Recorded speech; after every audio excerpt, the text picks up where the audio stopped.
اعوذ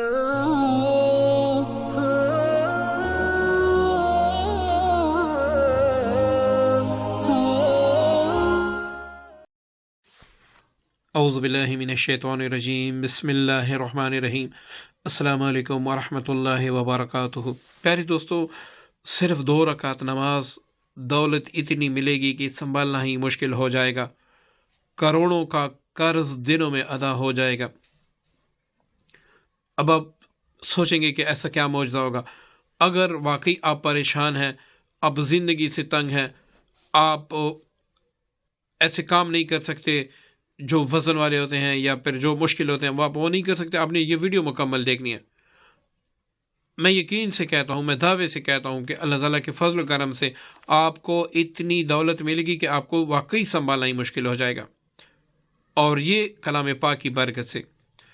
اب دوستو، عمل کی طرف چلتے ہیں۔ عمل ایسا ہے کہ آپ نے روزانہ 2 رکعت صلاۃ حاجت پڑھنی ہے۔ یہ اگر آپ عشاء کی نماز کے بعد پڑھیں تو بہتر ہے، ورنہ فجر جب اشراق کا وقت ہو جائے، فجر کی نماز کے بعد جب سورج نکل آئے، اشراق کا وقت ہو جائے، اس وقت پڑھیں۔ اور ایسا بھی کر سکتے ہیں کہ کبھی عشاء کے بعد آپ نے پڑھا، کبھی آپ نے صبح کی نماز کے بعد پڑھا۔ بہرکیف آپ ظہر کی وقت بھی پڑھ سکتے ہیں، لیکن بہترین یہ وقت یہ 2 وقت ہیں۔ آپ نے 2 رکعت نفل پڑھنے ہیں صلاۃ حاجت کی نیت سے۔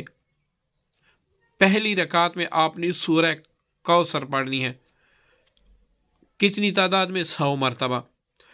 دوسری رکعت میں آپ نے سورہ اخلاص 100 مرتبہ پڑھنی ہے۔ دوستو، میں نہیں سمجھ، میرے خیال میں 5 منٹ لگیں گے، اس سے زیادہ نہیں لگیں گے۔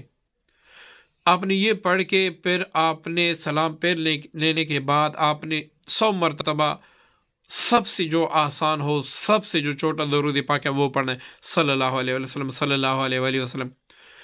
اس کے بعد آپ نے 100 مرتبہ صرف استغفر اللہ استغفر اللہ پڑھنا ہے۔ اس کے بعد آپ نے دعا کرنی، یا اللہ میرا جو قرض ہے وہ ادا کر دے، مجھے ایسی جگہوں سے رزق عطا فرما جس کا مجھے وہم و گمان ہی نہ ہو۔ دوستو، آپ انشاءاللہ 3 دن عاجزی کے ساتھ پڑھیں گے، 3 دن میں اس کا اتنا کامل اثر ہوگا کہ آپ اس کے بارے میں سوچ بھی نہیں سکتے، کیونکہ یہ اللہ تعالیٰ کا کلام پاک ہے۔ تو آپ نے کامل یقین کے ساتھ، یہ نہیں کہنا بھائی اس عمل کو میں آزماؤں گا، ہوتا ہے نہیں ہوتا، ایسے نہیں ہوتا۔ آپ نے یقین کے ساتھ کہ میرا رب کا کلام ہے، میرے نبی کا بتایا ہوا طریقہ ہے کہ بھائی جب بھی کوئی مشکل آئے نماز پڑھو، وَاسْتَعِینُوا بِالصَّبْرِ وَالصَّلَاةِ۔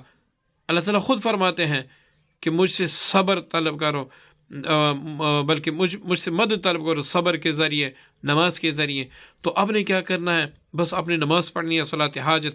یا اللہ میرا تو ہی تو سب کچھ ہے، تو نہ دے گا تو میں کدھر جاؤں گا، کس کے در پہ جاؤں گا؟ اس نیت سے آپ نے یہ پڑھنے ہیں۔ میں یقین سے کہتا ہوں کہ ایک دن آپ کے پاس گاڑی بھی ہوگی، بنگلہ بھی ہوگا، سب کچھ ہوگا، آپ کا قرض بھی ادا ہو جائے گا۔ بس آپ کا یقین کرنا شرط ہے، اور باقی پھر آپ کا مال دیکھتے جائیں۔